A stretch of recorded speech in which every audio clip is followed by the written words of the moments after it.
Now the next very important topic for theory in CFC is accounting concepts, principles and convention. Now one thing we have understood that this concepts, principles and conventions, all these are nothing but rules of accounting. Rules का मतलब है principles. These are principles of accounting. ये rules के वजह से accounting properly हो पाती है. मैं तुमको जैसे जैसे समझाऊंगा तुम खुद भी एग्री करोगे. सबसे पहला रूल है entity concept. Now my first rule is entity concept. Now what do you mean by entity concept? See, entity concept का मतलब है a person, Mr. A. At home, we call him Mr. A. But in business, the same person is known as Messrs. A and Company. हम लोग business में यही person को बोलेंगे Messrs. A and Company. We call the same person as Messrs. A and Company. So यहाँ पे क्या है ना, पर्सन वही है लेकिन उसके नाम अलग अलग. हम लोग उसको घर पे बोलते हैं मैसर्स मिस्टर ए और घर पे बोलते हैं बिजनेस में बोलते हैं मैसर्स ए एंड कंपनी. देख लो, घर पे मिस्टर ए, वही पर्सन बिजनेस में आ गया Messrs A and company. Books of accounts लिखा जाता है बिजनेस का. तो same person is divided in two different entities. और इसके फायदे क्या मालूम है? जब हम लोग बुक्स ऑफ अकाउंट्स बिजनेस का लिखते हैं तो ये एंटिटी कॉन्सेप्ट के वजह से हमको मालूम पड़ जाता है कि हमको बिजनेस में सिर्फ और सिर्फ बिजनेस के ट्रांजैक्शंस लिखने हैं. In business we have to write only business transactions. हमको घर के ट्रांजैक्शंस नहीं लिखने हैं. ये कॉन्सेप्ट के वजह से घर और बिजनेस सेपरेट हो गया. There can be transaction between the owner and his own business. जब मिस्टर ए बिजनेस में कैश लेके आता है तो बिजनेस बोलता है कैपिटल इंट्रोड्यूस्ड, जबकि सेम पर्सन है. जब बिजनेस से मिस्टर ए घर पे गुड्स या कैश लेके जाता है तो बिजनेस बोलता है ड्रॉइंग्स. सो सेम पर्सन है, ओनर ही अपने बिजनेस के साथ ट्रांजैक्शन कर रहा है और वो रिकॉर्ड हो रहा है. क्यों? क्योंकि वो दो अलग अलग एंटिटी में डिवाइड हो गया. है. At home we call him Mister A and in business Messrs A and company. So because of entity concept all business transactions are recorded in business books. In other words, all personal transactions are separated from business books. There can be transaction between the owner and his own business because of entity concept. अगर ये concept नहीं होता ना तो confusion रहता था. हम हमारे P&L स्टेटमेंट में मालूम पड़ता है धोबी का खर्चा, दूध वाले का खर्चा, वो सब भी लिखते थे. अपने को मालूम ही नहीं पड़ता था कहाँ पे क्या ट्रांजैक्शन लिखना है. एंटिटी कॉन्सेप्ट ने सेपरेट कर दिया. तो ये बेस्ट रूल है. ये रूल हमको तकलीफ नहीं देता. ये रूल अकाउंटिंग को क्लैरिटी देता कि हमको बुक्स ऑफ अकाउंट्स में कौन से ट्रांजैक्शन लिखने चाहिए. Punch line, all business transaction separated from personal transaction because of entity concept. बोलो, समझ में आ गया क्या एंटिटी कॉन्सेप्ट सबको? Have you all understood entity concept?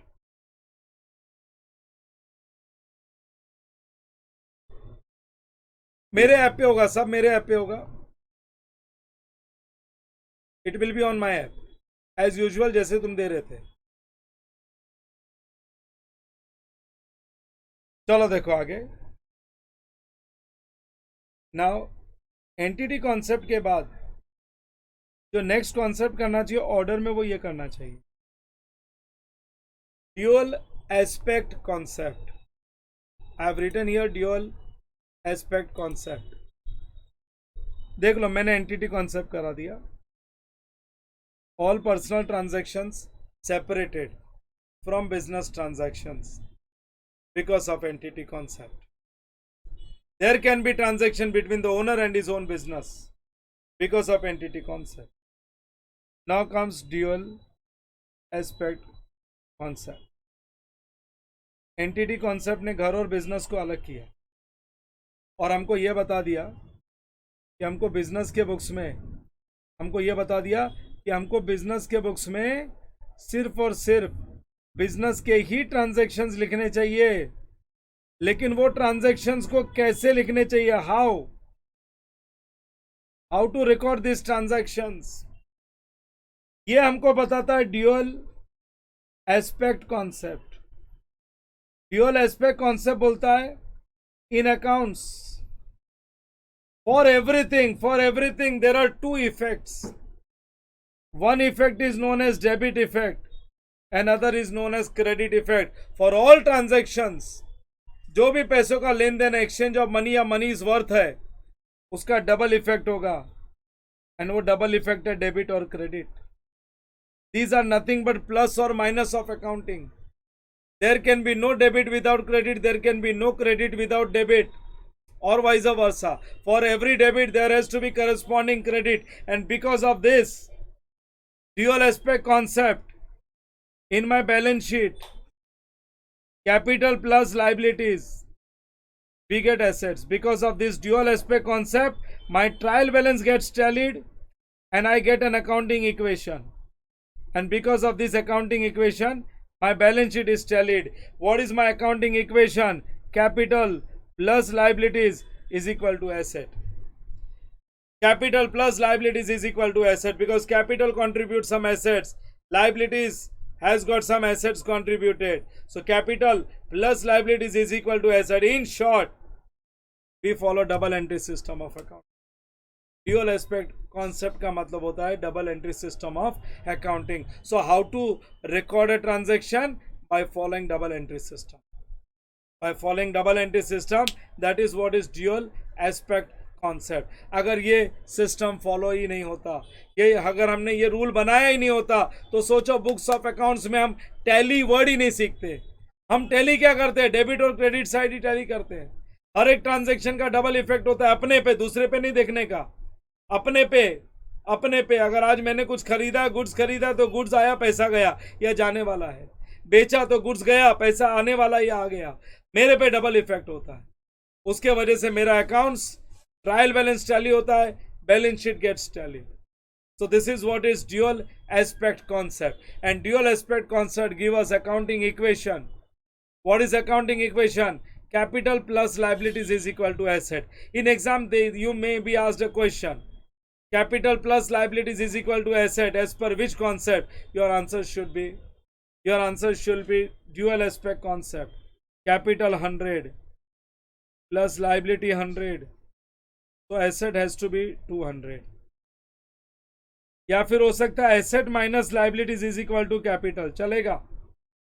Asset 200 का है, लाइबिलिटी कितने का है? 100 का है, और कैपिटल 100 का. जब तक ये इक्वेशन मैच होता है तब तक चलेगा, जो भी वो बोले. So capital plus liability is equal to asset, या asset minus liability is equal to capital. It's one and the same thing. So this is what is dual aspect concept. Entity concept separates personal transactions with business transactions, and in business books we write business transactions. There can be transaction between owner and his own business due to entity concept. Dual aspect concept means recording a transaction by giving double effect, debit and credit. Because of that your trial balance tallies, agrees, as well as we get accounting equation. Capital plus liabilities is equal to asset. Now my third important concept is number 3, money measurement concept. Money measurement concept का मतलब होता है all the transaction in books of accounts, only those transactions, in fact I should say this way, only those transactions should be recognized in books of accounts. The word recognition का मतलब है by passing journal entry, I record a transaction means recognition. Only those transactions are recognised in books of accounts जिनकी monetary value होती है, जिनकी monetary value होती है। जिनकी मॉनेटरी वैल्यू नहीं होती उनको हम बुक्स ऑफ अकाउंट्स में रिकॉग्निशन नहीं देते, हम रिकॉग्निशन नहीं देते। So money means anything that can be valued in terms of money और मनी इज वर्थ।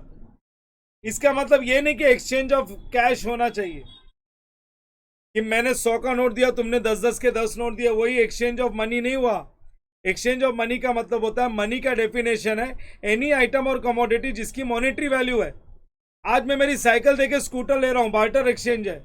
मेरे 15,000 की साइकिल है, तुमको दे दी, तुम्हारे पास पुराना बजाज का स्कूटर है, वो ले लिया, वो भी 15,000 का ही है। साइकिल दी, स्कूटर लिया, तो दोनों की मॉनेटरी वैल्यू है ना। तो ये एक्सचेंज का ट्रांजैक्शन है, ये बुक्स में रिकॉर्ड होगा। भले ही पैसों का एक्सचेंज नहीं हुआ, बट दोनों चीजें जो थी ना उनकी मॉनेटरी वैल्यू है, उनकी मॉनेटरी वैल्यू है। सो ऐसे ट्रांजैक्शन बुक्स में रिकॉर्ड होते हैं। Because of money measurement concept हम ह्यूमन रिसोर्स को बैलेंस शीट में नहीं शो करते। कभी देखा है कोई बैलेंस शीट में 2 chartered accountant, 2 company secretary, 1 engineer? कभी बैलेंस शीट एसेट साइड में देखा है? क्योंकि तुमने जॉब के समय जॉब एप्लीकेशन पे लिख के दिया था, if this job is given to me I may prove to be an asset to your esteemed organisation. और मैंने तुमको एसेट बना के चार्टर्ड अकाउंटेंट को बैलेंस शीट में लिख दिया? नहीं। ह्यूमन बींग्स की मॉनेटरी वैल्यू नहीं होती। ह्यूमन बींग्स एसेट ही नहीं होते क्योंकि उन पे कंट्रोल का क्राइटेरिया सेट नहीं होता है। हम ह्यूमन बींग्स को कंट्रोल नहीं कर सकते। We can not control human beings. अरे मैं तुमको ही कंट्रोल नहीं कर सकता हूं। कितने सारे बच्चे जो रेगुलर क्लास बैठे ही नहीं, आए नहीं, उनके पास अलग अलग रीजंस है। So it can not be control. So human resources can not be shown in books of accounts because एक तो वो एसेट नहीं है, हम उनको कंट्रोल नहीं कर सकते, और they can not be valued in terms of rupees. लेकिन सर मॉनेटरी वैल्यू तो है, लेकिन कौन सी मनी शो करनी है? हमारी रिपोर्टिंग करेंसी। हम हमारे बैलेंस शीट में डॉलर्स में एक्सपेंस नहीं लिखेंगे because we might have paid some expenses in dollars. हमने कुछ डॉलर्स में पेमेंट किया, हो सकता है इंपोर्ट एक्सपोर्ट का बिजनेस है तो हम कुछ डॉलर्स में पेमेंट कर सकते हैं। बट मेरे फाइनेंशियल स्टेटमेंट में मैं डॉलर्स को रुपीज में कन्वर्ट करूंगा और रुपये में शो करूंगा। एक बच्चे ने पूछा, सर गाय को बच्चा पैदा हुआ, मैंने गाय खरीदी थी, उसको बच्चा पैदा हो गया, बछड़ा पैदा हो गया, cow giving birth to a calf, will you record this transaction? I will say yes, I will record this transaction because दोनों की मॉनेटरी वैल्यू है। ये जो बच्चा पैदा हुआ ना, अगर मैं खरीद के लाता तो कितने का खरीद के लाता था, वो मैं मार्केट से वैल्यू निकालूंगा और मैं बोलूंगा calf account debit to PNL to income, calf account debit to income, मैं इसकी वैल्यूएशन कराऊंगा। मैं बोलूंगा अगर आज मैं मार्केट से आज 1 दिन का पैदा हुआ बच्चा अगर लेके आता तो कितना पेमेंट करता था, वो वैल्यू मैं बुक्स में शो करूंगा। इसकी मॉनेटरी वैल्यू है क्योंकि ये मॉनेटरी आइटम है, ये खरीदा बेचा जाता है, ये मॉनेटरी आइटम है। तुम बोलोगे सर मॉर्निंग वॉक के लिए जाते हैं, फ्रेश ऑक्सीजन इनहेल करते हैं, oxygen in, carbon dioxide out, ये नहीं लिखा जा सकता, इनकी कोई मॉनेटरी वैल्यू नहीं है। लेकिन जब बीमार होते हो और डॉक्टर ऑक्सीजन का सिलेंडर लगाता है, वो रिकॉग्नाइज होएगा, वो मॉनेटरी है, वो भी ऑक्सीजन ही गया था अंदर, वो रिकॉर्ड होगा क्योंकि उसकी मॉनेटरी वैल्यू है। तो anything that can be recognised in books of accounts जिसकी मॉनेटरी वैल्यू बुक्स में रिकॉर्ड करेंगे। सर डायरेक्टर की डेथ हो गई, death to new life, new life account debit to death, death gone, life gone, new life, अरे ये नहीं record होता। ये इवेंट है, ये एक इंपॉर्टेंट इवेंट है, बट ये ट्रांजैक्शन नहीं है। In accounts we write event as well as transactions, but only financial event. हम सिर्फ फाइनेंशियल इवेंट लिखते हैं। ये इवेंट है, ये डेथ ऑफ अ डायरेक्टर, कोई एंट्री नहीं पास होगी विथ अमाउंट, लेकिन birth of a calf it will be recognise. So any item जिसकी मॉनेटरी वैल्यू है, भले मैंने पैसे में लेन देन नहीं किया, बार्टर एक्सचेंज किया, but it will be recognised in books of accounts. बच्चों समझा क्या? Because money means anything that can be valued in terms of money और मनीज वर्थ। मैंने काफी एक्सप्लेनेशन किया, उससे तुम्हारे लिए इजी हो जाएगा। और मैं सिर्फ एक ही और करूंगा, इसके बाद आएगा पीरियोडिसिटी कॉन्सेप्ट, पीरियोडिसिटी कॉन्सेप्ट, उसके बाद आगे के और कंटीजेंट एसेट्स, कंटीजेंट लायबिलिटीज, एक लेक्चर और कल इवनिंग में लेके कंप्लीट करूंगा। बोलो पीरियोडिसिटी कॉन्सेप्ट का मतलब क्या? द वर्ड पीरियोडिसिटी कॉन्सेप्ट का मतलब है, आ, जैसे मैं तुमको एक एग्जांपल देता हूं। तुमने जूनियर केजी में स्कूल ज्वाइन किया और तुम्हारी पढ़ाई चलते जा रही है, चलते जा रही है, चलते जा रही है, चलते जा रही है, चलते जा रही है, चलते जा रही है। कोई पूछेगा कैसा पढ़ाई करते हो, तो तुम बोलते अच्छे पढ़ते हैं। अरे अच्छा मतलब क्या? तो बोलते स्कूल जाते हो और आ जाते हैं। अब कॉलेज जाते हो और आ जाते हैं। मैं पूछ रहा हूँ अच्छा पढ़ रहे हो, बुरा पढ़ रहे हो? बोला मालूम नहीं। क्यों नहीं मालूम? क्योंकि तुम्हारी कभी एग्जाम ही नहीं हुई। एग्जाम ही नहीं हुई तो तुम्हारा परफॉर्मेंस ही नहीं मालूम पड़ा। तुम्हारी हर साल में एक बार एग्जाम होती है, फाइनल एग्जाम। तुम्हारी रिपोर्ट कार्ड बनती है, उससे पता चलता है तुमने ये साल में कैसा प्रिपरेशन किया, कैसा परफॉर्म किया। Your marksheet can be compared with your past and it becomes a tool for deciding और making some decision for future कि हम फ्यूचर में क्या करेंगे। सो ये होता है तुम्हारा academic year. Your academic year shows your performance. You can decide for present, you can see your past, you can plan for future, because every year तुम्हारे परफॉर्मेंस का असेसमेंट होता है। वैसे ही बिजनेस में भी हर साल तुमने कैसा काम किया उसका असेसमेंट होता है, और एवरी ईयर में एक बार बुक्स को क्लोज किया जाता है। उसको एकेडमिक ईयर नहीं, उसको बोला जाता है फाइनेंशियल ईयर, और उसकी ईयर एंडिंग होती है 31 मार्च। ये पूरे एक साल में तुमने क्या कमाया, क्या खोया, क्या नया एसेट आया, नया क्या लाइबिलिटी आई, इसका पूरा हम लोगों को स्टेटमेंट बनाना पड़ता है, फाइनेंशियल स्टेटमेंट। तुम्हारा परफॉर्मेंस पता चलता है। ये पीरियोडिसिटी कॉन्सेप्ट नहीं होता ना। अरे पीरियोडिसिटी कॉन्सेप्ट नहीं होता तो बिजनेस मीनिंगलेस होता। और ये पीरियोडिसिटी कॉन्सेप्ट क्यों हो पा रहा है? Because of going concern concept. ये दोनों कॉन्सेप्ट में एक साथ सिखाता हूं। अरे गोइंग कंसर्न कॉन्सेप्ट बोलता है जब तक नहीं बोला जाए बिजनेस निरंतर लगातार चलता रहेगा। बिजनेस की लाइफ अनलिमिटेड है। जब तक ऐसी सिचुएशन नहीं आ जाए कि लॉसेस हो जाए, बिजनेस बंद हो जाए, तब तक बिजनेस निरंतर लगातार चलता रहेगा। लेकिन निरंतर लगातार चलते हुए बिजनेस को मीनिंगफुल बनाने के लिए उसको 12 मंथ्स के पीरियड में ब्रेक कर दिया गया है। और ये 12 मंथ्स का जो पीरियड है इसको बोला जाता है financial year, and this is as per periodicity concept. So going concern concept बोलता है unless there are losses in the business और any such event because of which we have to close the business, ऐसा कुछ नहीं है तो हमेशा एक बेसिक एजम्पशन के साथ चलना है कि बिजनेस निरंतर लगातार चलता रहेगा, जनरेशन टू जनरेशन चलता रहेगा। लेकिन इसको मीनिंगफुल बनाने के लिए ये इतने बड़े बिजनेस की लाइफ को छोटे छोटे पीरियड में हमने डिवाइड कर दिया है by using periodicity concept. By using periodicity concept so that वो पीरियड में हमारा परफॉर्मेंस कैसा है। पीएनएल अकाउंट बनाओ, परफॉर्मेंस मिलेगा, net profit, net loss. Balance sheet बनाओ, वहाँ पे हमारे एसेट्स और लाइबिलिटीज दिखेंगे, तो हम हमारा परफॉर्मेंस देख पाएंगे, हमारी फाइनेंशियल पोजीशन देख पाएंगे बिकॉज ऑफ पीरियोडिसिटी कॉन्सेप्ट। तो ये जितने भी रूल्स हैं सारे रूल्स काम के हैं। ये रूल्स नहीं होते तो अकाउंटिंग में क्लैरिटी नहीं होती। तो देखो मैंने कहाँ तक तुम लोगों को करवा दिया। मैंने आज के लेक्चर में तुमको कॉन्सेप्ट्स एंड कन्वेंशन शुरू कर दिया और मैंने बता दिया ये कॉन्सेप्ट्स एंड कन्वेंशंस क्या है। ये सब रूल्स ऑफ अकाउंटिंग है। These concepts and conventions are rules of accounting, and rules are compulsory. These are rules of accounting which are compulsory. मैंने entity concept करा दिया. I have explained money measurement concept. I have explained periodicity concept. Also I have explained going concern concept.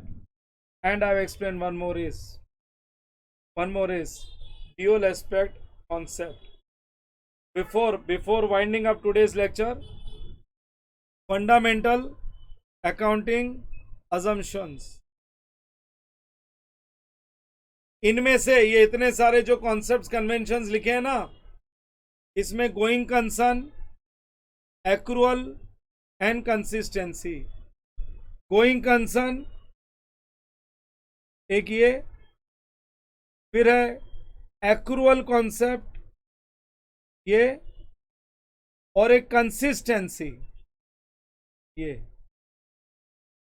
ये तीन को बोला जाता है fundamental accounting assumption. तुमको एग्जाम में क्वेश्चन आ सकता है, which are the fundamental accounting assumption, तो बोलेंगे going concern, accrual and consistency. मैं इंडिविजुअली एक एक सब समझा दूंगा। अभी तक मैंने गोइंग कंसर्न तो समझा दिया है, that business life is indefinite unless there are losses in the business. ये ह्यूमन बिहेवियर पे बेस्ड है। आज हम किसी से मिलते हैं तो ये थोड़ी सोचते हैं कि कल ये मर जाएगा। मैं मेरे लेक्चर का अनाउंसमेंट करता हूं तो ऐसा ही करता हूं ना, कल इतने बजे लेक्चर है मेरा, ये थोड़ी बोलता हूं कि हम सब रहेंगे तो लेक्चर है। So everybody is going concern human behaviour. अरे accounting is man made science, तो इसमें हमारे बिहेवियर दिखते हैं। तो गोइंग कंसर्न का मतलब है business will run unless and until there are losses, business चलता रहेगा, बिजनेस रुकने वाला नहीं है। गोइंग कंसर्न के वजह से ही तो हम लोग एसेट को 10 साल में डेप्रिशिएट करते हैं। ये एसेट की लाइफ 10 इयर्स, क्योंकि हमारा मानना ये है 10 साल ये एसेट है, फिर और एक एसेट लाएंगे। अरे कोई बोलेगा एसेट तो लिया है 10 साल का, 10 साल बिजनेस चलेगा कि नहीं, तो हम ये सोच के थोड़ी 10 साल का डेप्रिसिएशन चार्ज करते हैं। हम तो यही मान के चलते हैं ये एसेट 10 साल तक चलते रहते हैं, इसके बाद और एसेट आएंगे। ऐसे बिजनेस के लाइफ में कई एसेट आएंगे। So going concern concept, so 3 fundamental accounting assumptions are going concern, accrual and consistency. Entity concept separate personal transaction from business transactions so that all business transactions can be recorded in books. Money measurement concept says all item which has got monetary value will be recognized in books of accounts, and our reporting currency is rupees. Periodicity says going concern के वजह से जो endless indefinite useful life है, useful life क्या, यह business की जो life है उसको छोटे छोटे पीरियड्स में डिवाइड करेंगे to make it more meaningful and understandable. फिर उसके बाद ड्यूअल एस्पेक्ट कॉन्सेप्ट बोलता है बुक्स ऑफ अकाउंट्स को हमको डबल एंट्री सिस्टम से रिकॉर्ड करना चाहिए।